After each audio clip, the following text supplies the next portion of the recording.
Itinerary for this discussion is the introduction for the user interface design, the golden rules of user interface design, reconciling four different models, user interface analysis, user interface design, user interface evaluation, example of user interfaces. Okay. So introduction, normally user interface design focuses on these three. So the first one is the design of interfaces between software components. When we say interfaces between software components, when you are looking on an interface design, there are different elements present on that certain design. So we may have a button, so we may have a header.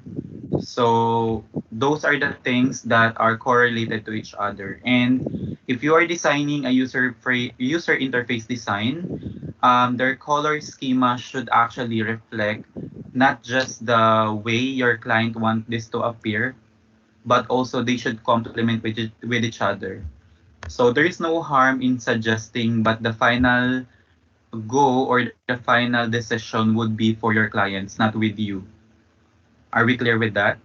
You're not going to be the one to decide what's the final out of what is the final interface. It will be your client. Are we all clear with that? Yes, sir. Okay, so the other one is the interface between the software and other non-human producers and consumers of information.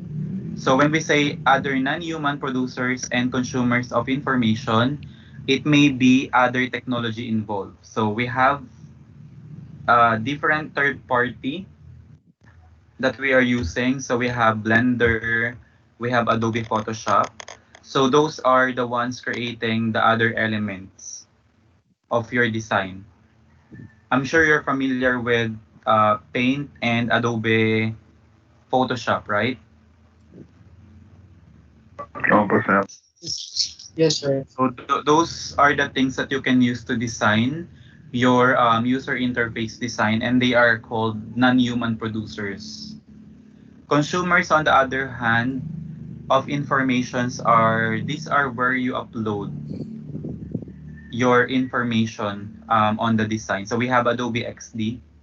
So when you upload your work on the Adobe XD, you have a way to actually test it and feel a real-time um, representation of your user interface design. Like you can already use a link and see your design real time on the web if you use Adobe XD. Are you familiar with Adobe XD?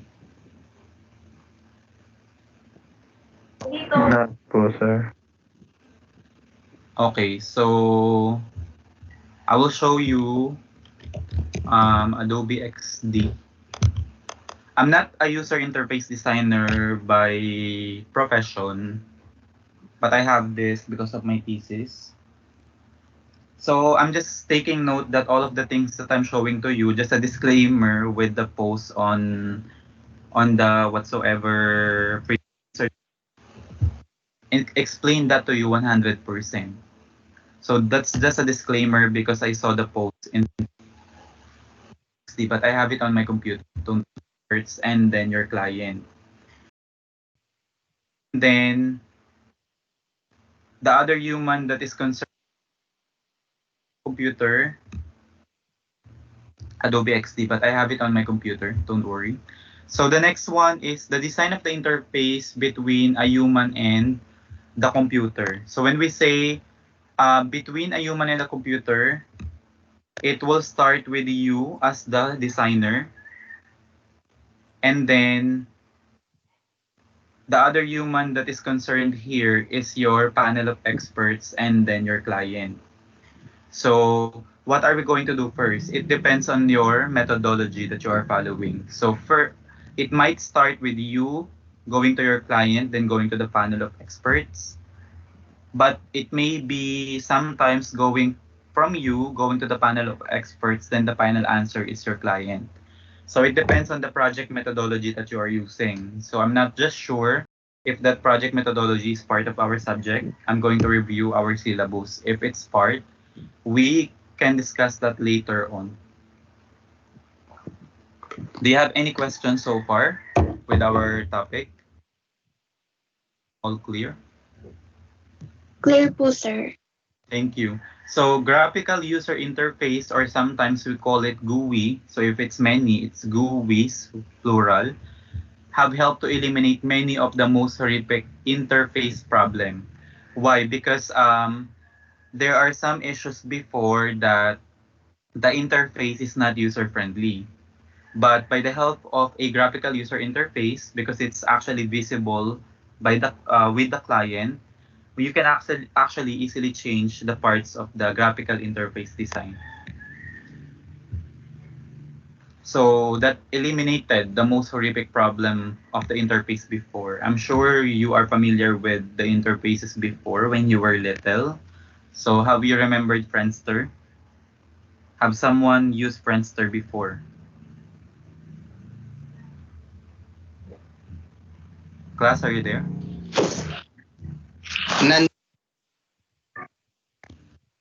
Sir, nakita.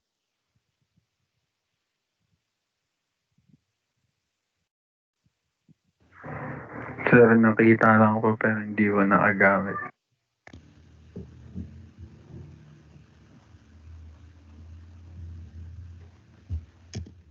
Mm, 1991. I think it started 2000 something.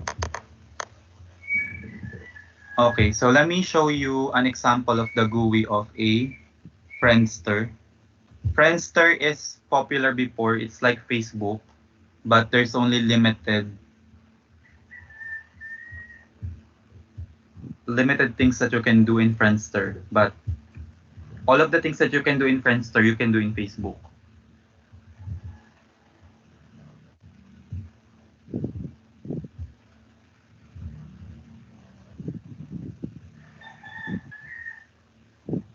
Okay, so are you seeing the screen again?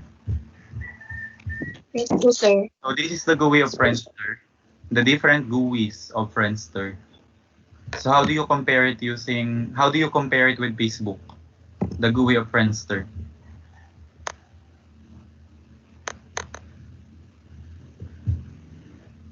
Can someone answer, or do you want me to call one from your class?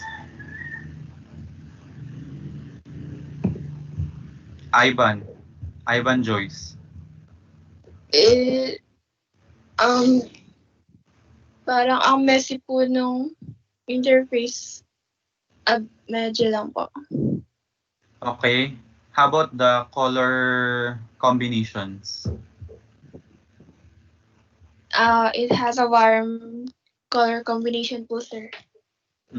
So this is the old GUI of Friendster. This is the new GUI of Friendster now, the latest one.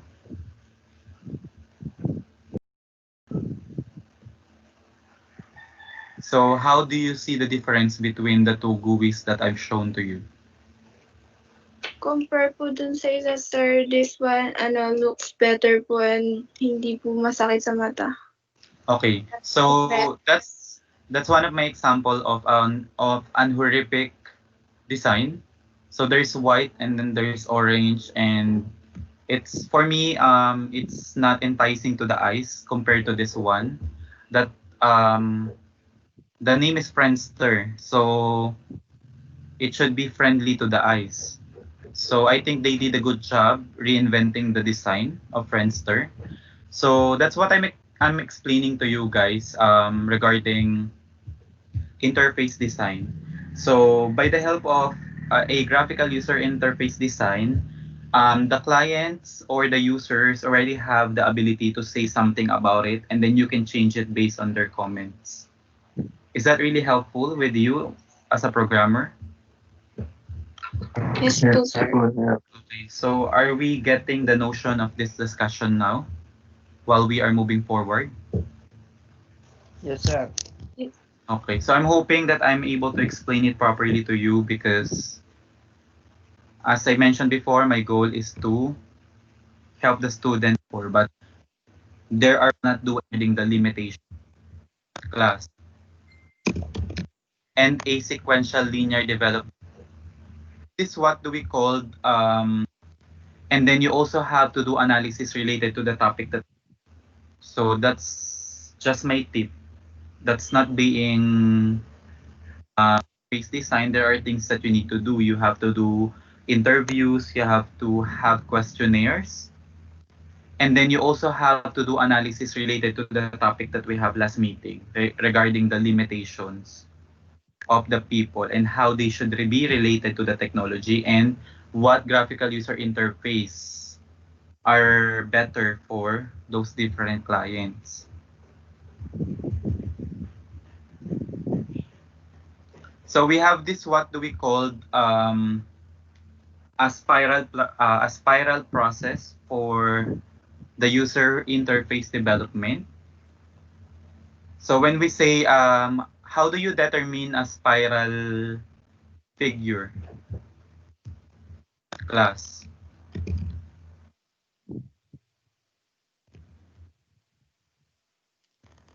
How do you determine a spiral figure?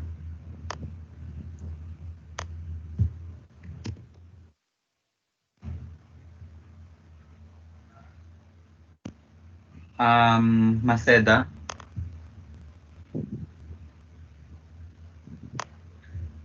Maceda, are you there?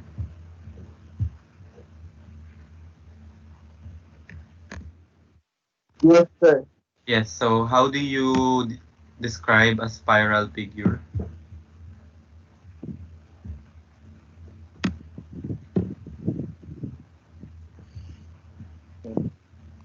Ang bilog po na umiikot, spiral.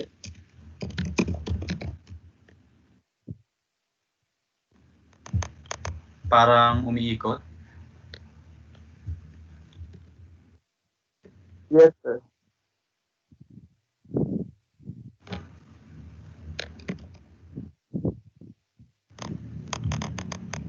Okay. So the spiral model process, it is a combination of an iterative development process model and a sequential linear development model. So when we say linear, it's actually a continuous thing.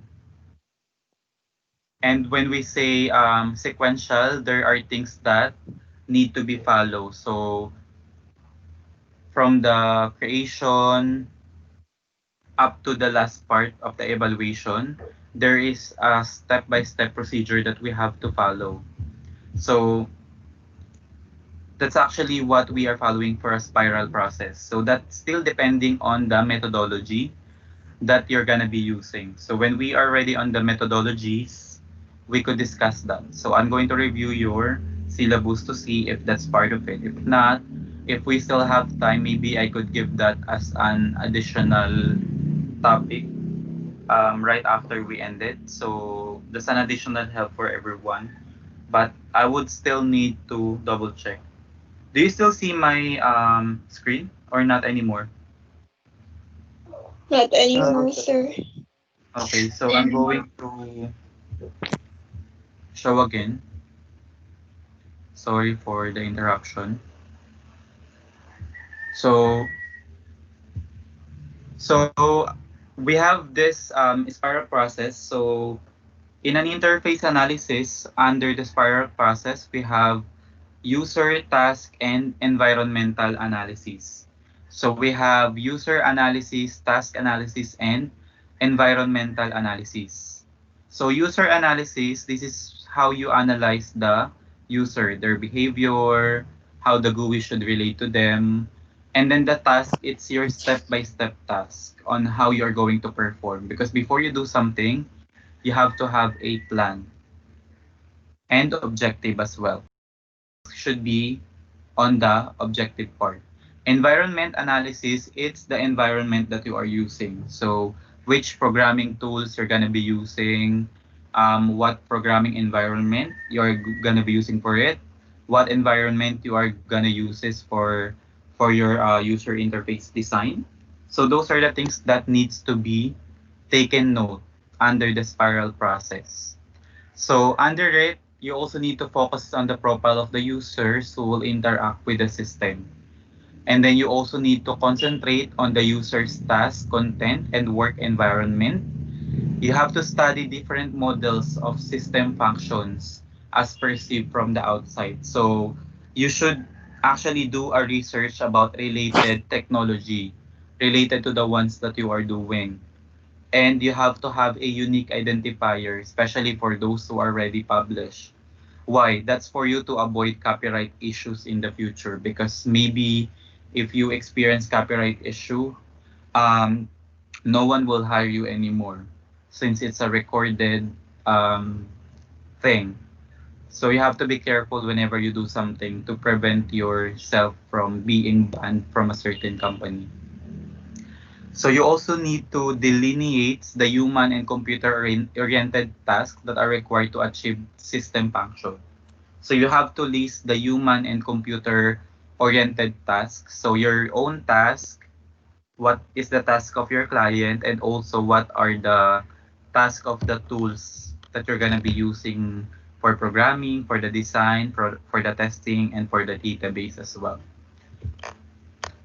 So the interface design defines a set of interface objects and actions. So objects, these are the things that you can see on your design. So are you familiar with buttons? Yes, sir. Okay, how about Yes. links?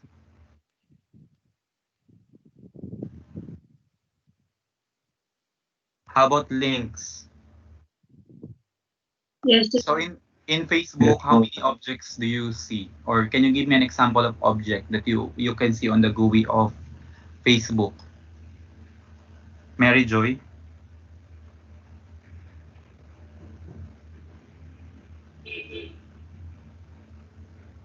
Mary Joy?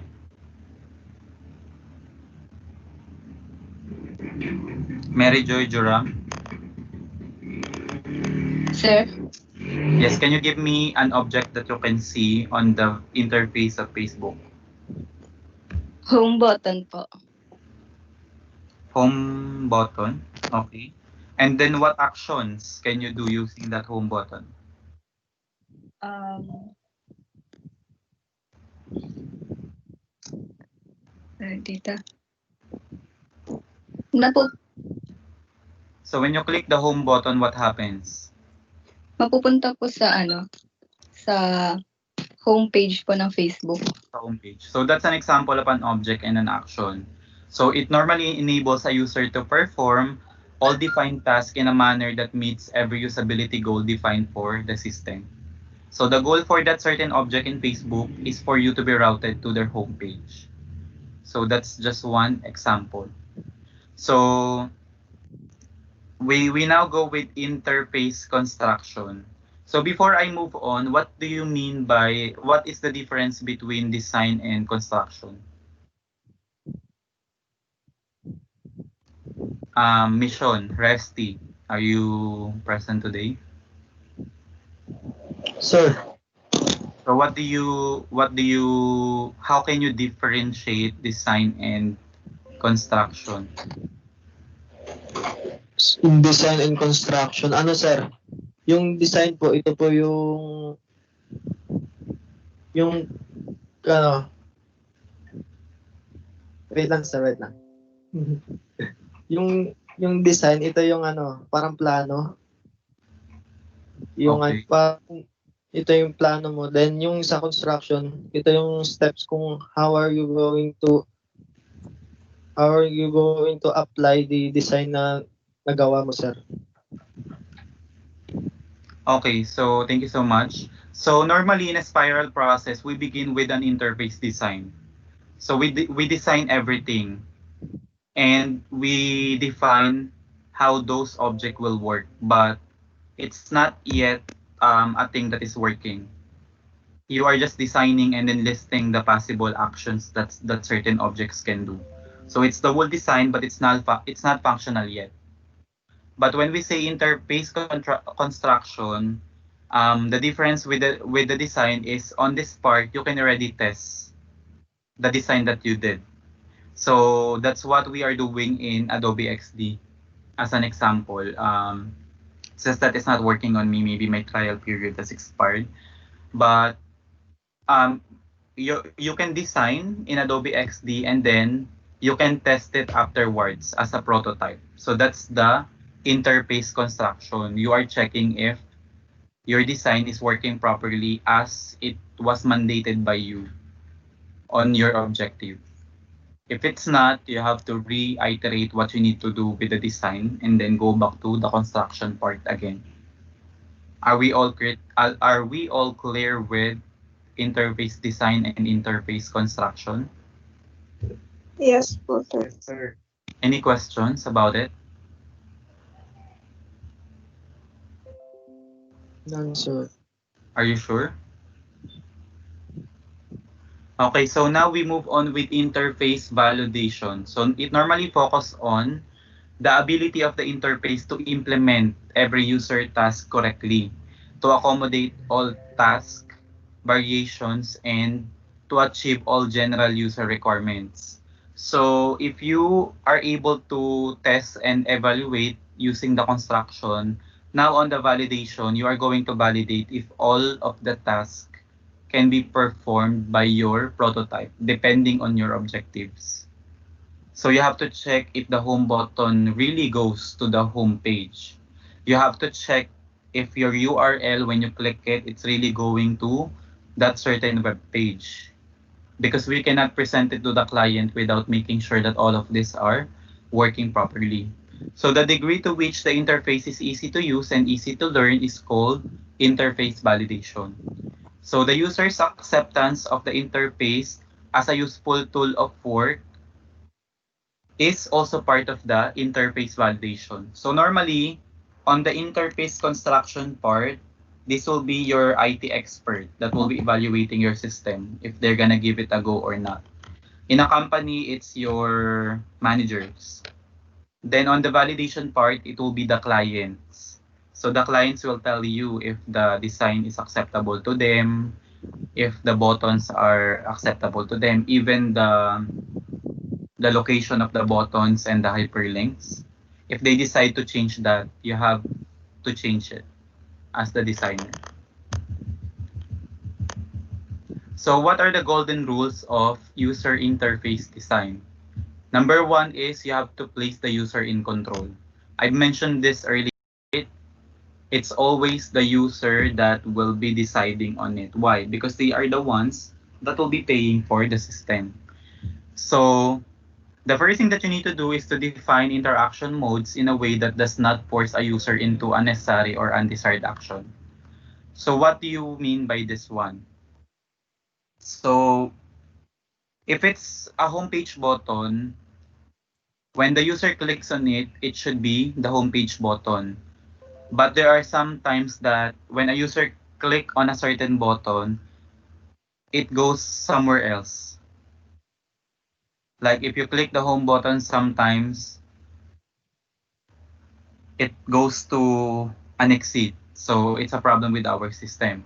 So another example is when the user shall be able to enter and exit a certain mode with a little or no effort. Example is spell checker or editing text spell check. But on your system, the user don't know how to find it. So that's a problem. It should be easier to be located. So all of the things that the user can do should be explainable enough to them for them to be able to see, this is the spell checker. Because sometimes on your design, it doesn't define that it's a spell checker. Sometimes it's just a box, but there's no label. So if it's a spell checker, there should be like a notion or like what do you call that? Like what do you call that? Yung parang pananda, yung pangtanda. Even though it's not a label, what do you call that in English? Exclamation, sir. No, Mark, reminder, sir. Mark po. no, it's not a mark or it's not a reminder. When you see Icon. a certain symbol for that certain box, like just a symbol.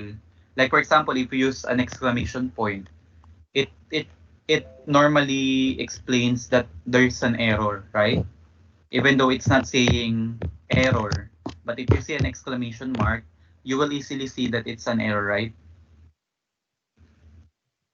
I just don't remember what it was called, but you can use symbol. If you cannot put a label, you can put symbol like an exclamation mark for an error, a check for correct. Are you understanding what I'm explaining? Yes, sir. If you cannot use a label like correct, you might use at least a check that user can understand what that symbol means, like a universal symbol that everyone can understand that this is an error. So are you okay with that explanation, or do you need more explanation about it? Saan pa, sir? So another example is if you cannot use a label, an image will do. So instead of putting correct, maybe a drawing of like a thumbs up will do. If there's a thumbs up, that means it's okay, right? But if it's a thumbs down, like a picture of a thumbs down, that means it can be an error. So that's another example.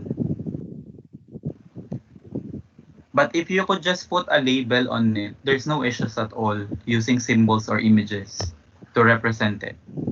So if it's a spell checker, you can put a spell checker on the box, like at the bottom of the box, spell check. So the client will know that they need to put a word there, and then the purpose of that box is to explain or to check if the spelling of a certain word is correct. So are we all clear with this defining interaction mode in a way that does not force a user into unnecessary or undesired action? Yes, sir. Are you sure we are all clear with it? Yes po, sir. Okay. So next is we should provide, another golden rule is to provide flexible interaction. When we say flexible interaction, the user should be able to perform the same action via keyboard command, mouse movement, or voice recognition. So instead of just clicking multiple times, the user can use a voice command for a certain picture. So you can actually put like, do you remember the one in Google when you click the mic button, then you can say something, Yes. then the GUI will do whatever you are saying. Like go to home, go to go to my story, something like that. Yes, So that's sir. flexible interaction, but that will take so much effort for the designer. But it will be really flexible with the user. So we can use shortcut keys on the keyboard. Like in Facebook, what are the some shortcut keys that you are normally using?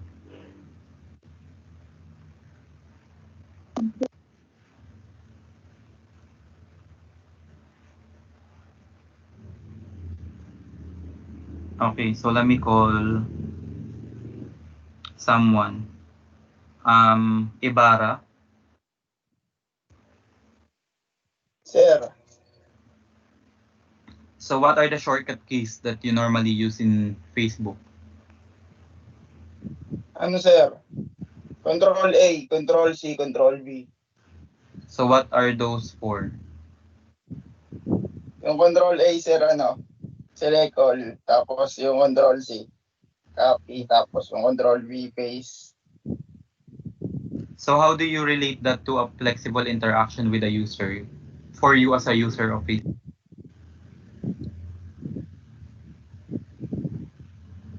For example, sir, may sinabi yung, may sinabi. Tapos sabay pwedeng imbis na i-type na lang, pwede namang gawin ganun para mas madalian yung trabaho. Tapos, for example, sir, yung instruction, sasabihin mo, kaysa imbis na i-type mo, i-copy paste mo na lang, tapos then pagtapos nun, explain mo ng mas maayos. Okay, thank you so much for that. That's what we call flexible interaction. For example, there is a lot of efforts that the user will do to copy. Like when you highlight, you have to right click, then click copy. But when you highlight, then you press Control C. It will just be easily when you it because if you use your mouse, it will be a two action for the user. But if you are going to use the shortcut key, it will only just be one action, even though it's just one action lesser, but it's still saving your user's effort. Okay, so that's what we call flexible interaction. Any questions about flexible interaction, class? Sir. Okay, I'm so so okay, thank you. So another golden rule regarding the place the user in control is you should allow the user interaction to be interruptible and undoable. So what do we mean by that? The user shall be able to easily interrupt a sequence of actions to do something else without losing the work that has been done so far. So let's say watching a YouTube video and then you have to do your assignment, there is a pause button on the video. Same with Facebook. If you're watching a video and then you move to the next page, it will automatically pause you on the part where you stop, and then when you go back to that part of your Facebook, it will play again on the same part where you stop. So are we okay with the example of the allow user interaction to be interruptible and undoable? yes. Yes, sir. po, sir. Okay, one more example of that is when the client did an action but he wants to go back to the previous action. So that's one another example of it. So when we say the user shall be able to undo any action, for example, you pasted everything but and then you send it as a message, but you think that it's too harsh for that person, you deleted it. So actually, Facebook already has that option. Like you have an option to delete it for everyone, but you also have an option to delete it only for you. So that's one of the undo action, example of an undo action. For example, you message your girlfriend, we should break up, but you change your mind after 2 minutes. You deleted it. So it saves a lot of effort for you. Because do you know the consequence of what will happen if you didn't undo the action? Let me call someone to get an opinion about that. So normally the ones breaking up are the girls. So let me call a girl. Kathleen, do you have a boyfriend right now?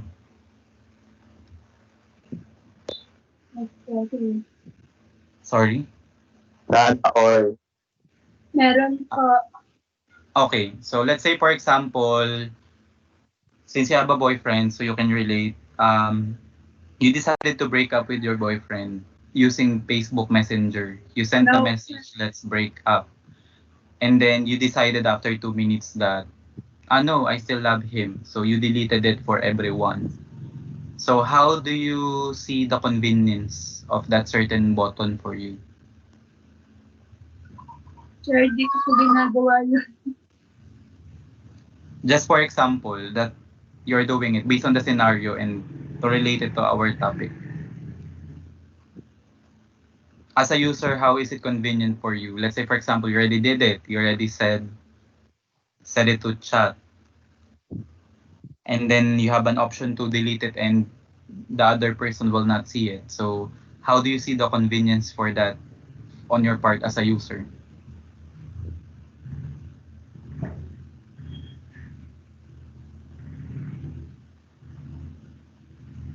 Okay, it seems like Kathleen is finding a hard time. Let me call someone else to help him. Kirsten, Richie, can you help Kathleen?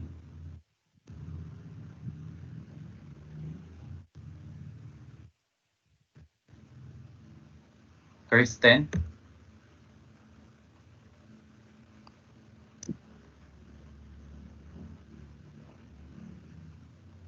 Kirsten, are you there?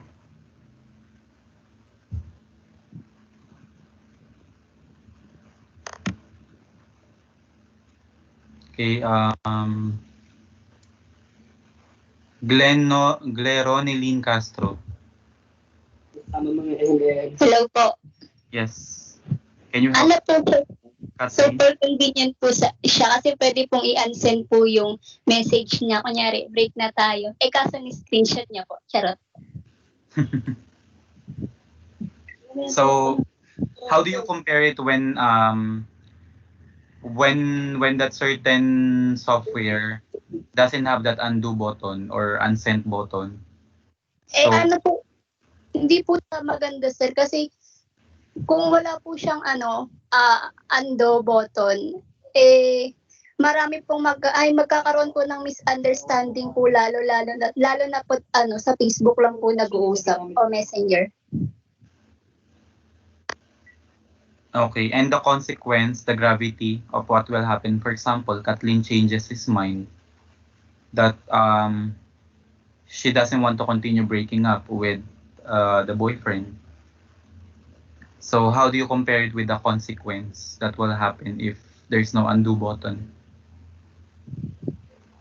Sobrang bigat po sir. Kasi we don't control the emotions of other people. So sometimes, Opo sir, lalo na po Ah. pag galit. Siyempre pag galit ka po, hindi mo po alam yung sinasabi mo. and then when the other party is hurt, sometimes there is this, since I'm a guy, so I can actually share my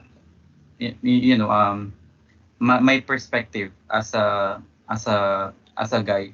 We have this attitude that if we don't like this thing anymore, no one can force us to do it. So that's the same for other males, because it's a general or universal attitude of a certain male that if they don't want to do that anymore, or in layman's term, nagsawa na sila or whatsoever, no one can force them to do something that they don't want to do.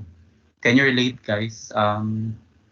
Fritz, Gerald, No P, sir. No P. Jean, Lawrence, Mga lalaki. Jomer, Daniel.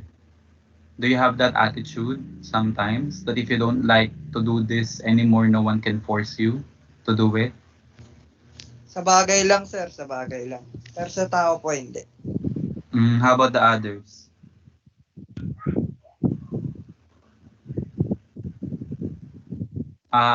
John Paul, what can you say about it?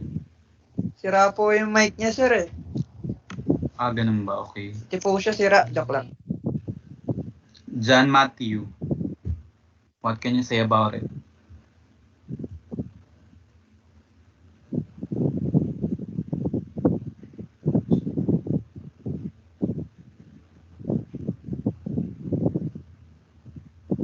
John Matthew. Ano tanong, sir? Ano ba yung tanong ulit? Can you repeat the question, Gleroneline, for him? Po yan. Bakit daw ang pride niya yung lalaki? Charot lang sir.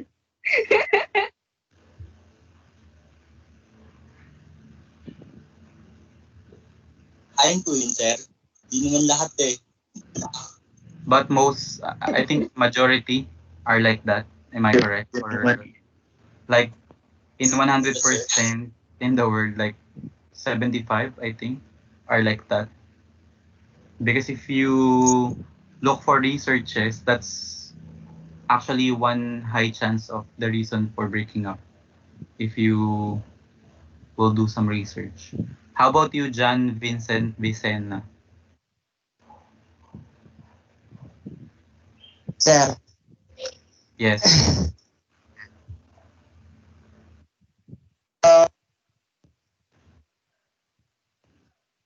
tama po yun na ganun. Nakaka-relate po ako sa ganun. Kasi ano sir minsan nagagawa ko rin yung ganun bagay sa karelasyon ko po. Ganun. Yung parang ma-pride ganun sir. I see. Okay, so that's where we can end our discussion for today. I hope you understand what we have discussed so